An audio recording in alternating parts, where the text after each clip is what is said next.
राज्य शासनाच्या वतीनं परिचारिकांच्या प्रशासकीय बदल्यांची प्रक्रिया सुरू करण्यात आली असून या निर्णयाविरोधात सरकारी परिचारिका आक्रमक झालेल्या आहेत। अनेक वर्षांपासून एकाच ठिकाणी सेवा देणाऱ्या परिचारिकांच्या अचानक होणाऱ्या बदल्यांमुळे कुटुंबीय, लहान मुलं तसंच आरोग्य सेवेवर परिणाम होणार असल्याचा दावा करण्यात येतोय।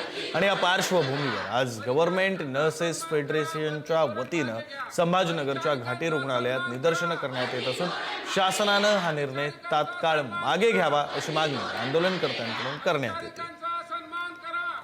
अधिकची माहिती आपले प्रतिनिधी सचिन जिरे देत आहेत। सचिन, विक्रांत, हा जसा निर्णय झालेला आहे परिचारिका प्रशासकीय बदलाचा जो राबवण्याची प्रक्रिया सुरू आहे त्याच्या विरोधात मोठ्या प्रमाणात संताप या परिचारिकांमध्ये पाहायला मिळत आहे। त्याचं कारण असं आहे की एकाच ठिकाणी गेली अनेक वर्ष काम करण्याचं आता जर आमचा बदला झाला तर आमचं सर्व कुटुंबाचा जो झाला आहे तो बिघडेल अशा पद्धतीचं म्हणणं आहे। त्याचबरोबर याचा जो परिणाम आहे हा रुग्णसेवेवर देखील होणार आहे। त्यामुळे हे जे प्रशासकीय बदल्या करण्यात येत आहे हा निर्णय शासनाने तातडीने रद्द करावा यासाठी आज घाटीमध्ये गव्हर्नमेंट नर्सेस फेडरेशनच्या वतीने 1 तास आंदोलन केलं जाणार आहे आणि आपले या आंदोलनाच्या माध्यमातून ते निषेध व्यक्त केला जाणार आहे।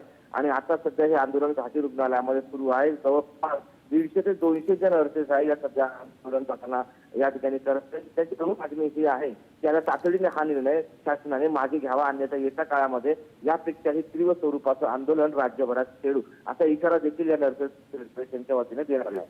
विक्रांत, धन्यवाद सचिन दिलेल्या या सगळ्या माहितीसाठी।